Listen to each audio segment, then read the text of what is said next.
Maker Depot is a 6,100 square foot makerspace, membership based in Totowa, New Jersey. We started, it'll be our 4th year in about a month. So after we formed the makerspace, we had a lot of teachers, principals, superintendents come by, and they really loved the type of things that we were bringing. So we don't focus on the equipment, we focus on how you can utilize that equipment in your current curriculum.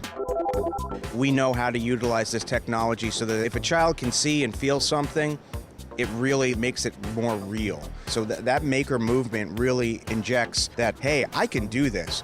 Teaches all sorts of different types of skills that can be used later in life, design thinking skills, troubleshooting skills, everything. The other thing that we like as part of our way of doing things is empathy. Children need to be able to build not for themselves, but for some other person. And the way we do that is we have certain games that we use and stuff like that that allows that child to, stand in the shoes of somebody else and understand what their needs are. And it just makes us a better society when people can understand where everyone is coming from. Not everyone is the same. That's the greatest thing about what we are, and now this allows a child who may not be able to see that to appreciate that.